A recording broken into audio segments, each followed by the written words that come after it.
Hello everyone, today is Wednesday, December 19th. It's 4:09 p.m. Eastern Standard Time. The futures markets just closed about 10 minutes ago. You can see my computer clock on my right.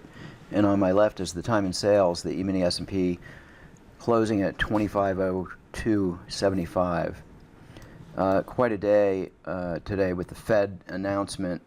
There was some extreme volatility kind of midday here.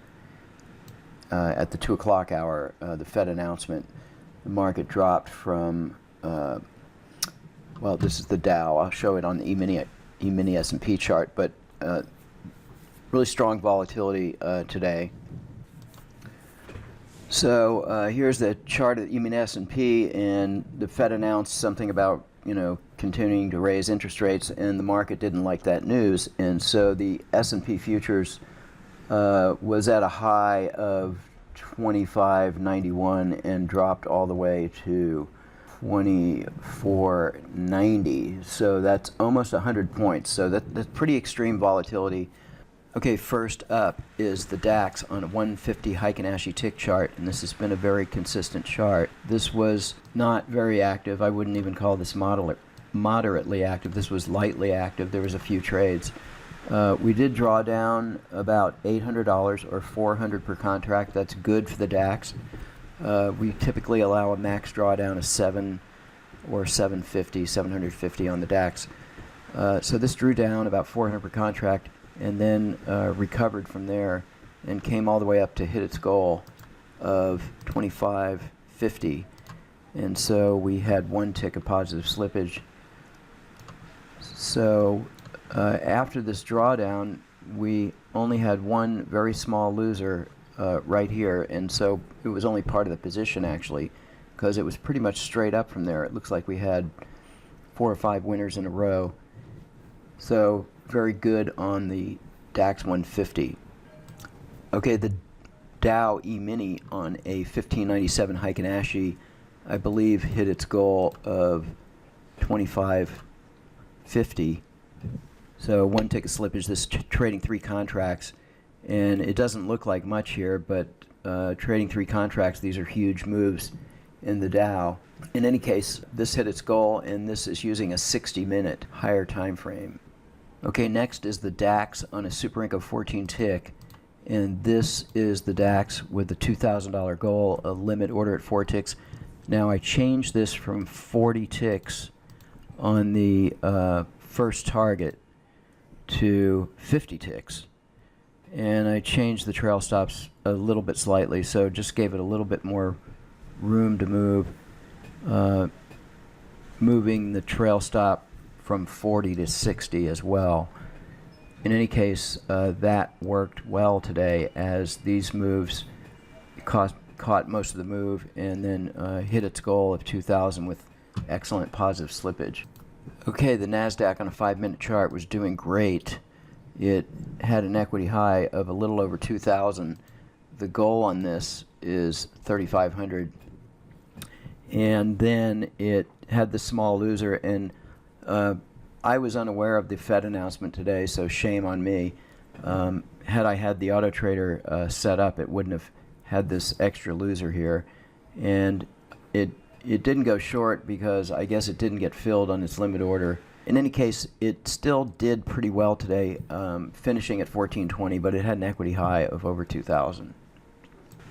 Okay, so the E-mini S&P on a regular 5 Renko chart has a goal of 1,000, but it finished at 2,100, and I can explain why that happened. It was doing really good, had a minor drawdown of $200 per contract here, $400. And so up to this point, it was at 725, and then at the 2 o'clock hour, you can see where all hell broke loose here, and so it actually went short, and by the time it exited the trade. So these are all still 2 o'clock and 0 seconds, all this action here. And what happens a lot of times, this must have been an important announcement, traders will pull their bids. So you can see that in the span of, all these time entry points are 2 o'clock and 0 seconds, all the way to right here. And we see a low of 25.83 and a high of 25.90, so that's 7 points or 28 ticks in these swings here, and there's probably very little volume going on. And so because I didn't use the news filter, which it's there for events like this, it went short and then actually was able to cover, and that probably covered 1 minute later when the market tanked down, like here. So you can see the 17 seconds after 2, so it probably covered at that point. So that worked in our favor, and it ended up with 2100. Okay, next up is the Nasdaq on a 987 Heikin-Ashi chart, and this was underwater most of the day, drawing down about $850. And it began to recover, and then finally at the 2 o'clock hour, it was able to go short, starting right here. And it had a short and a long trade, and was able to exit the trade here. And so this is 8 minutes gone by, so that's quite possible. And ended up with 1655 for the day. The goal on this is 1550, so probably hit its goal and had positive slippage. Okay, the crude oil on a 150 Heikin-Ashi chart did 1260 for the day, and pretty much up from 30 minutes after trading. Notice the Autotrader being able to absorb the losers here. These are pretty small losers, just looking at the equity graph, and then kind of grinding its way up to 1260. I suspect it hit its goal. The drawdown was minor here, less than $100 per contract. The goal on this chart is 1250, so this had 1 tick of positive slippage. The E-mini S&P on a Super Renko 6 tick, 1175 on a single trade. The goal on this is 1200, so it hit its goal with no slippage, and this was in the first 5 minutes of trading when the market broke out. This is trading 3 contracts, so roughly 400 profit per contract with fixed targets of 20 and 40 ticks. And so this did pretty good. 20 and 40 ticks, and the third one is a runner. So it looks like 2 of the contracts exited here. This has played out pretty good on this Super Renko 6. We've seen it a number of times this week.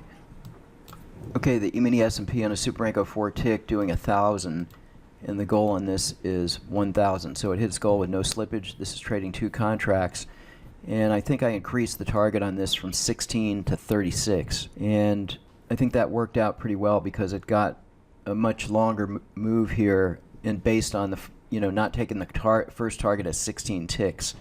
And once again, the Autotrader able to absorb 4 losers in a row, and the drawdown on those 4 losers was only about $250 on 2 contracts.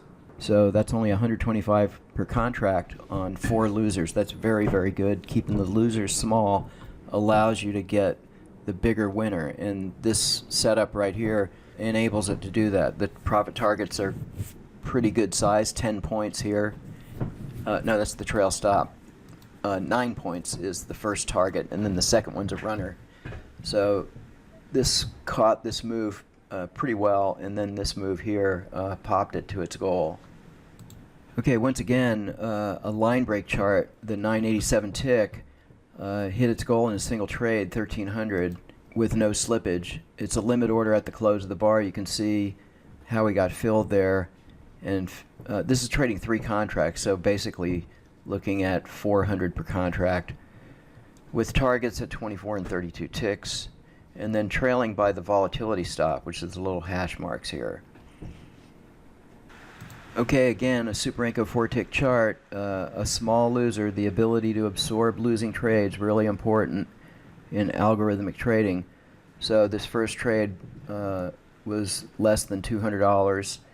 And then it came back with this really nice winner and hit its goal. So doing 1,037.50 for the day, and the goal on this is 1,000. So 3 ticks of positive slippage, and pretty good targets of 10 points and 20 points, or 40 and 80 ticks in the ES, and trailing only by the volatility stop, which is the little hash marks here. But we're not trailing the volatility stop until our first target was hit. Okay, another E-mini S&P Super Renko 4 tick, Just want to remind everyone that I show several of these Superinco 4 ticks on the E-mini S&P to show how easy it is to make settings and have good results on this particular time frame. So certainly you could try settings different from mine, but the settings I have are, show quite regularly every day, if not almost every day, one or more of these charts hits its goal or comes close. And these are fairly conservative. They're not real large profit targets. They're mostly going for 400 to 500 per contract, which is reasonable. And this one has a higher time frame filter, a Superinco 6. So some of them have a higher time frame filter, a couple of them don't, with various configurations. But again, I'm just trying to demonstrate that the Autotrader is not dependent on a single group of settings. It's not a one-trick pony. It's very versatile. Works on many different time frames. It's not difficult to come up with settings. What it does require, though, is an understanding of the Autotrader logic, and when you purchase a license, that is explained to you in full. Okay, another chart that's been super consistent is the crude oil on the Superinco 8 tick, and here it hit its goal of $1,000 or 1,020. It did 1,010, so one tick of slippage. This is using our line break logic, and it's pretty interesting how that works out on these charts. Sometimes it's a little late on the swing, but it catches the moves pretty well. If I tighten up the chart here, this had one, not really, this was not a loser here, so it had no losers. There was 3 winning trades, and it hit its goal. Okay, the crude oil on a Superinco 7 tick, and this is just the regular volatility module, and this has a goal of 1,200. It hit its goal. It's a limit order with a 4 tick pullback, so the pullback is more than half the size of the bar. Every one of these fills is on a bar with a tail. Really nice trade here, this long trade, and hit its goal with no slippage. Very minor drawdown. Once again, the ability to absorb losing trades. Here's 2 losers back to back, and it only took us negative less than $100 right here. A couple of more losers early on, less than $200 on these losers. Okay, another chart that's been super consistent over time is the E-mini S&P on a Superinco 6 tick that starts trading at 12:30 noon, the second part of the day. And this hit its goal, a modest goal of 750, 375 a contract, hit its goal on a single trade.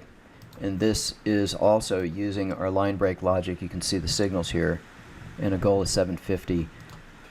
That's all for today's video. Thanks for watching.